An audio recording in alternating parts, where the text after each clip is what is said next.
कृष्णचंद्र गांधी सरस्वती विद्या मंदिर द्वारा आयोजित की जा रही वीडियो क्लासेज में आप सभी का स्वागत है। आज हम कक्षा 10वीं हिंदी का प्रथम पाठ मित्रता, जिसके लेखक आचार्य रामचंद्र शुक्ल हैं। हमने पिछली वीडियो में आचार्य रामचंद्र शुक्ल का जीवन परिचय पढ़ा था। आज हम मित्रता पाठ निबंध को पढ़ेंगे। इसमें लेखक ने एक अच्छे मित्र के गुणों को दर्शाया गया है और यदि कोई बुरा मित्र प्राप्त हो जाए तो उसके क्या परिणाम हो सकते हैं, इसके बारे में इन्होंने विस्तार से चर्चा की है। कवि लिखते हैं कि जब कोई युवा पुरुष अपने घर से बाहर निकलकर बाहरी संसार में अपनी स्थिति जमाता है, तब पहली कठिनाई उसे मित्र चुनने में पड़ती है। यदि उसकी स्थिति बिल्कुल एकांत और निराली नहीं रहती तो उसकी जान पहचान के लोग धड़ाधड़ बढ़ते जाते हैं और थोड़े ही दिनों में कुछ लोगों से उसका हेल मेल हो जाता है। यही हेल मेल बढ़ते बढ़ते मित्रता के रूप में परिणत हो जाता है। मित्रों के चुनाव की उपयोगिता पर उसके जीवन की सफलता निर्भर हो जाती है। यानी कि मित्रों के चुनाव की उपयुक्तता पर उसके जीवन की सफलता निर्भर हो जाती है। यानी कि उसे अच्छे मित्र प्राप्त होंगे तो उसका जीवन निश्चित सफलता की ओर जाएगा, क्योंकि संगति का गुप्त प्रभाव हमारे आचरण पर बड़ा भारी पड़ता है। हम लोग ऐसे समय में समाज में प्रवेश करके अपना कार्य आरंभ करते हैं जबकि हमारा चित्त कोमल और हर तरह का संस्कार ग्रहण करने योग्य रहता है। हमारे भाव अपरिमार्जित और हमारी प्रवृत्ति परिपक्व रहती है। हम लोग कच्ची मिट्टी की मूर्ति के समान रहते हैं, जिसे जो जिस रूप का चाहे उस रूप का करे, चाहे राक्षस बनावे चाहे देवता। ऐसे लोगों का साथ करना हमारे लिए बुरा है जो हमसे अधिक दृढ़ संकल्प के हैं, क्योंकि हमें उनकी हर एक बात बिना विरोध के मान लेनी पड़ती है। पर ऐसे लोगों का साथ करना और बुरा है जो हमारी ही बात को ऊपर रखते हैं, क्योंकि ऐसी दशा में ना तो हमारे ऊपर कोई दबाव रहता है और ना हमारे लिए कोई सहारा। दोनों अवस्थाओं में जिस बात का भय रहता है उसका युवा पुरुष को प्राय बहुत कम रहता है। यदि विवेक से काम लिया जाए तो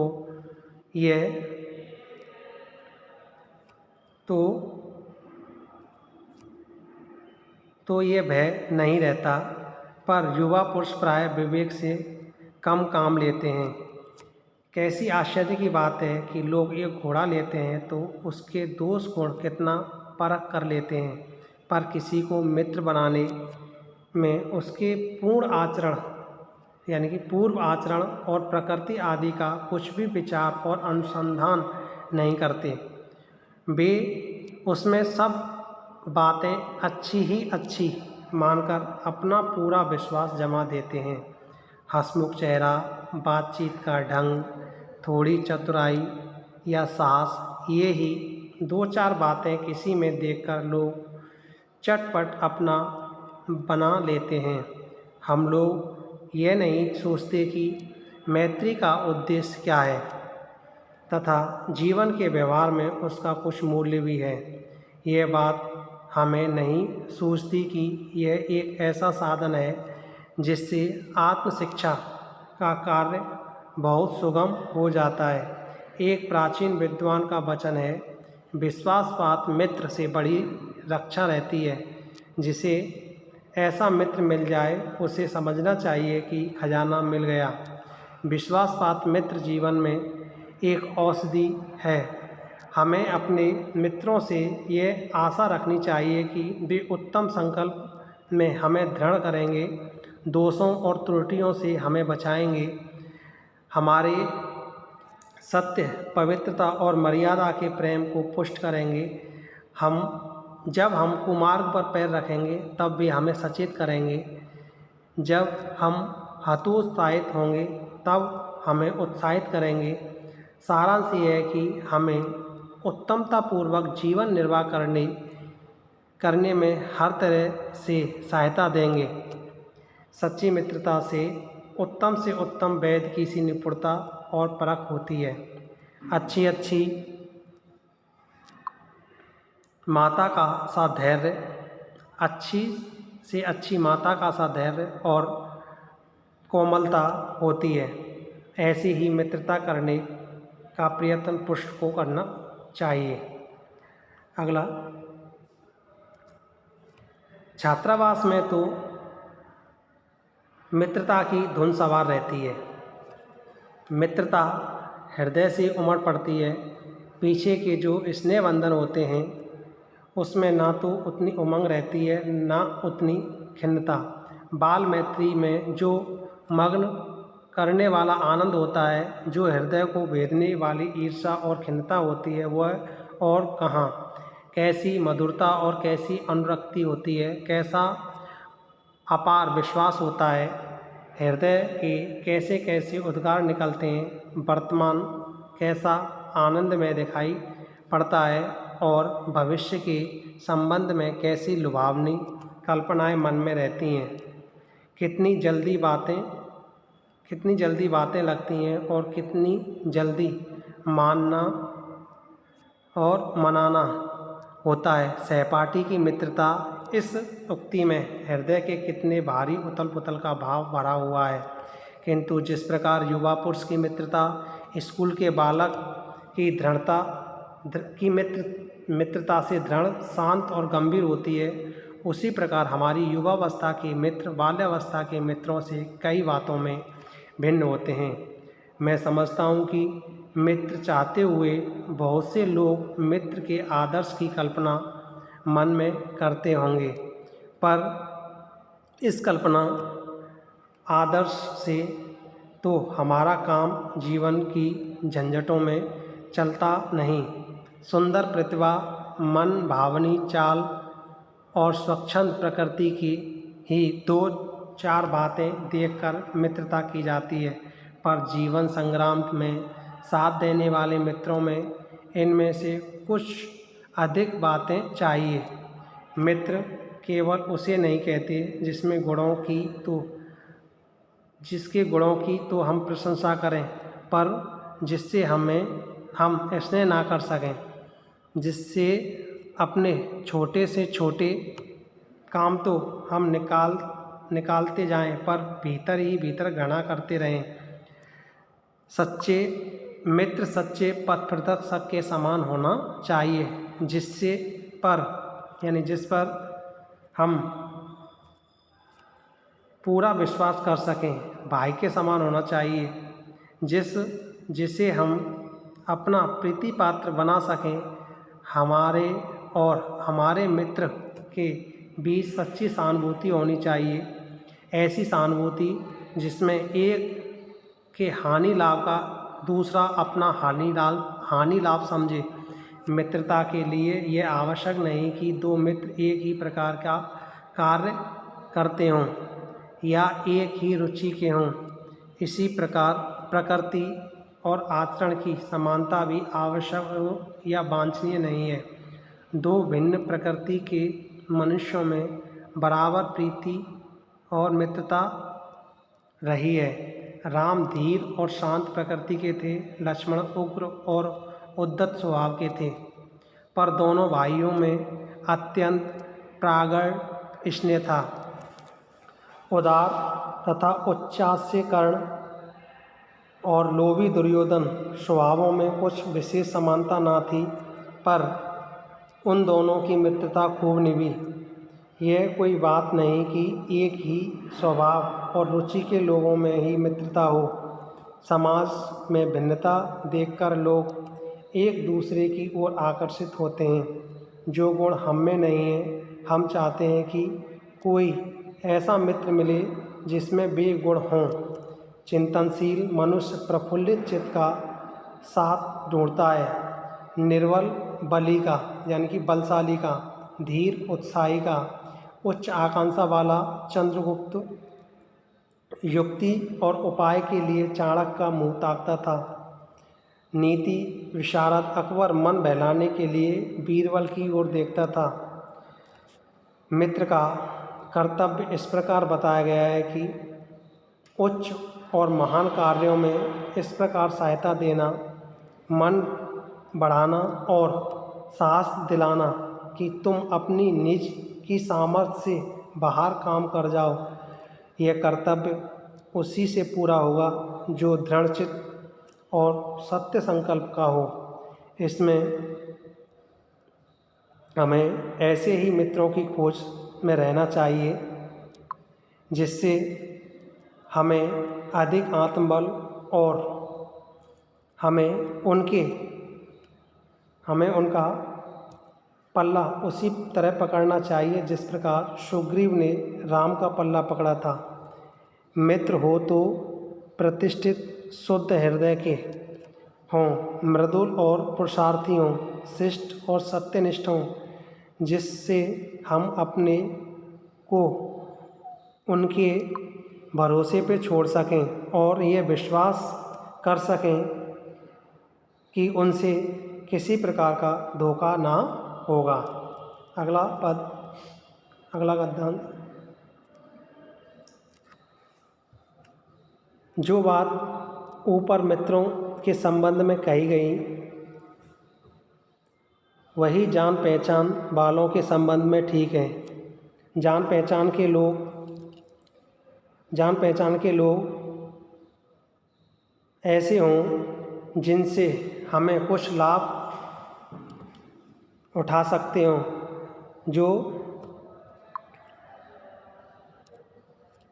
जो हमारे जीवन में उत्तम और आनंदमय करने में कुछ सहायता दे सकते हों, यद्यपि उतनी नहीं जितनी गहरे मित्र दे सकते हैं। मनुष्य का जीवन थोड़ा, उसमें खोने के लिए समय नहीं है। यदि का खा गा घा हमारे लिए कुछ नहीं कर सकते, ना कोई बुद्धिमानी या विनोद की बातचीत कर सकते हैं, ना कोई अच्छी बात बतला सकते हैं, ना सहानुभूति द्वारा हमें ढाढ़स बंधा सकते हैं, ना हमारे आनंद में सम्मिलित हो सकते हैं, हमें कर्तव्य का ध्यान दिला सकते हैं, तो ईश्वर हमें उनसे दूर ही रखे। हम अपने चारों ओर जड़ मूर्तियता सजाना नहीं है। आजकल जान पहचान बढ़ाना कोई बड़ी बात नहीं है। कोई भी युवा पुरुष ऐसे अनेक युवा पुरुषों को पा सकता है जो उसके साथ थिएटर देखने जाएं, नाच रंग में जाएं, सैर सपाटे में जाएं, भोजन का निमंत्रण स्वीकार करें। यदि ऐसे जान पहचान के लोगों से कुछ हानि ना होगी तो लाभ भी ना होगा, पर यदि हानि होगी तो बड़ी भारी। सोचो तो तुम्हारा जीवन कितना नष्ट होगा यदि ये जान पहचान के लोग उन मनचले युवकों में से निकले जिनकी संख्या दुर्भाग्यवश आजकल बहुत बढ़ रही है। यदि उन सौहदों में से निकले जो अमीरों की बुराइयों और मूर्खता की नकल किया करते हैं, दिन रात बनाव श्रृंगार में रहा करते हैं, महफिलों में ओ हो वाह वाह किया करते हैं, गलियों में ठट्टा मारते हैं और सिगरेट का धुआं उड़ाते चलते हैं, ऐसे युवकों से बढ़कर शून्य, निस्सार और शोचनीय जीवन और किसका है। वे अच्छी बातों के सच्चे आनंद से कोसों दूर हैं। उनके लिए ना तो संसार में सुंदर और मनोहर उक्ति वाला कोई कवि हुए हैं और ना संसार में सुंदर आचरण करने वाला महात्मा हुए हैं। उनके लिए तो बड़े बड़े वीर अद्भुत कर्म कर गए और ना बड़े बड़े ग्रंथकार ऐसे विचार छोड़ गए जिनसे मनुष्य जाति का हृदय सात्विकता की उमंग उठती है। उनके लिए फूल पत्तियों में कोई सौंदर्य नहीं, झरनों के कलकल में मधुर संगीत नहीं, अंततः सागर तरंगों का गंभीर रहस्यों का आवास नहीं। उनके भाग्य में सच्चे प्रयत्न और पुरुषार्थ का आनंद नहीं।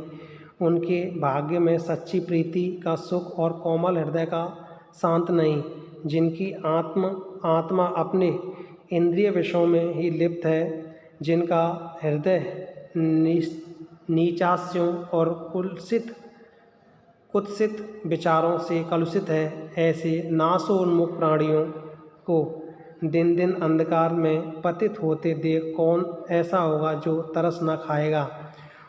उसे ऐसे प्राणियों का साथ ना करना चाहिए।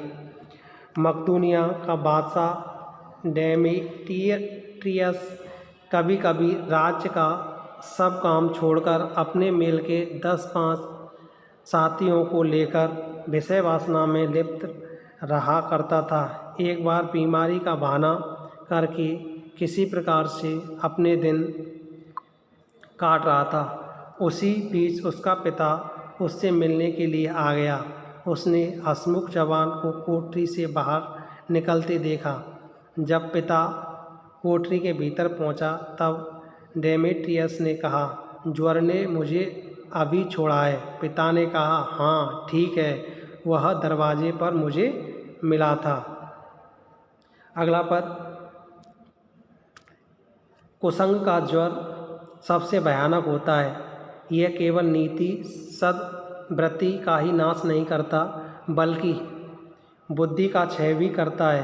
किसी युवा पुरुष की संगति यदि बुरी होगी तो वह उसके पैरों में बंधी चक्की के समान होगी, जो उसे दिन दिन अवनति के गड्ढे में गिराती जाएगी। यदि अच्छी होगी तो सहारा देने वाली बाहों के समान होगी, जो उसे निरंतर उन्नति की ओर उठाती जाएगी। ये जो पद है ये महत्वपूर्ण पद है, इसको आप नोट कर लेंगे क्योंकि ये पद बोर्ड की परीक्षाओं में अधिकतर पूछा जाता है। आगे, इंग्लैंड के एक महान विद्वान को युवावस्था में राज दरबार में जगह ना मिली। इस पर जिंदगी भर वह अपने भाग्य को सराहता रहा। बहुत से लोग इसे अपना बड़ा दुर्भाग्य समझते, पर वह अच्छी तरह जानता था कि वहाँ वह बुरे लोगों की संगति में पड़ता जो उसकी आध्यात्मिक उन्नति में बाधक होते। बहुत से लोग ऐसे होते हैं जिनकी घड़ी भर के साथ से भी बुद्धि नष्ट हो जाती है, भ्रष्ट हो जाती है, क्योंकि उतने ही बीच में ऐसी ऐसी बातें कही जाती हैं जो कानों में ना पड़नी चाहिए। चित्त पर ऐसा प्रभाव पड़ते हैं जिससे उसकी पवित्रता का नाश होता है। बुराई अटल भाव धारण करके बैठती है। बुरी बातें हमारी धारणा में बहुत दिनों तक टिकती हैं। इस बात का प्राय सभी लोग जानते हैं कि भद्दे फूहड़ गीत जितनी जल्दी ध्यान पर चढ़ते हैं उतनी जल्दी कोई गंभीर या अच्छी बात नहीं। एक बार एक मित्र ने मुझसे कहा उसने लड़कपन में कहीं से एक बुरी कहावत सुन पाई थी जिसका ध्यान वह लाख चेष्टा करता है कि ना आए, पर बार बार आता है। जिस भावनाओं को हम दूर रखना चाहते हैं, जिन बातों को हम याद करना नहीं चाहते, वे बार बार हृदय में उठती हैं और भेदती हैं। अतः तुम पूरी चौकसी रखो।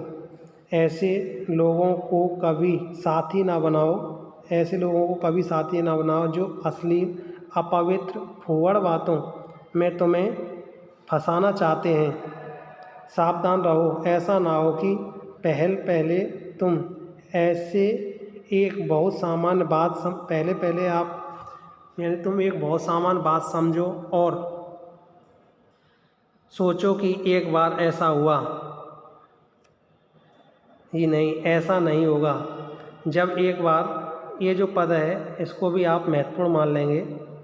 जब एक बार मनुष्य अपना पैर कीचड़ में डाल देता है तब फिर वह यह नहीं देखता कि वह कहाँ और कैसी जगह पर पैर रखता है। धीरे धीरे उन बुरी बातों में अभ्यस्त होते होते तुम्हारी घृणा कम हो जाएगी। पीछे तुम्हें उनमें चिढ़ न मालूम होगी, क्योंकि तुम ये सोचने लगोगे कि चिढ़ने की बात ही क्या है। तुम्हारा विवेक कुंठित हो जाएगा और तुम भले बुरे की पहचान ना रह जाएगी। अंत में होते होते तुम भी बुराई के भक्त बन जाओगे। अतः हृदय को उज्ज्वल और निष्कलंक रखने का सबसे अच्छा उपाय यही है कि बुरी संगति की छूत से बचो। ये पुरानी कहावत है, काजल की कोठरी में कैसहु सयानो जाए, एक लीक काजल की लागी है पे लागी है। आचार्य रामचंद्र शुक्ल। इसमें एक अच्छे मित्र की विशेषताओं को बताया गया है और एक अच्छे मित्र से क्या क्या लाभ हो सकते हैं इसके बारे में इस पाठ में बताया गया है। आप लोग इस वीडियो को सुनोगे या फिर अपनी पुस्तक से इस पाठ को एक दो बार पढ़ोगे तो निश्चित रूप से इसका महत्व आपको पूर्ण रूप से समझ में आएगा। धन्यवाद।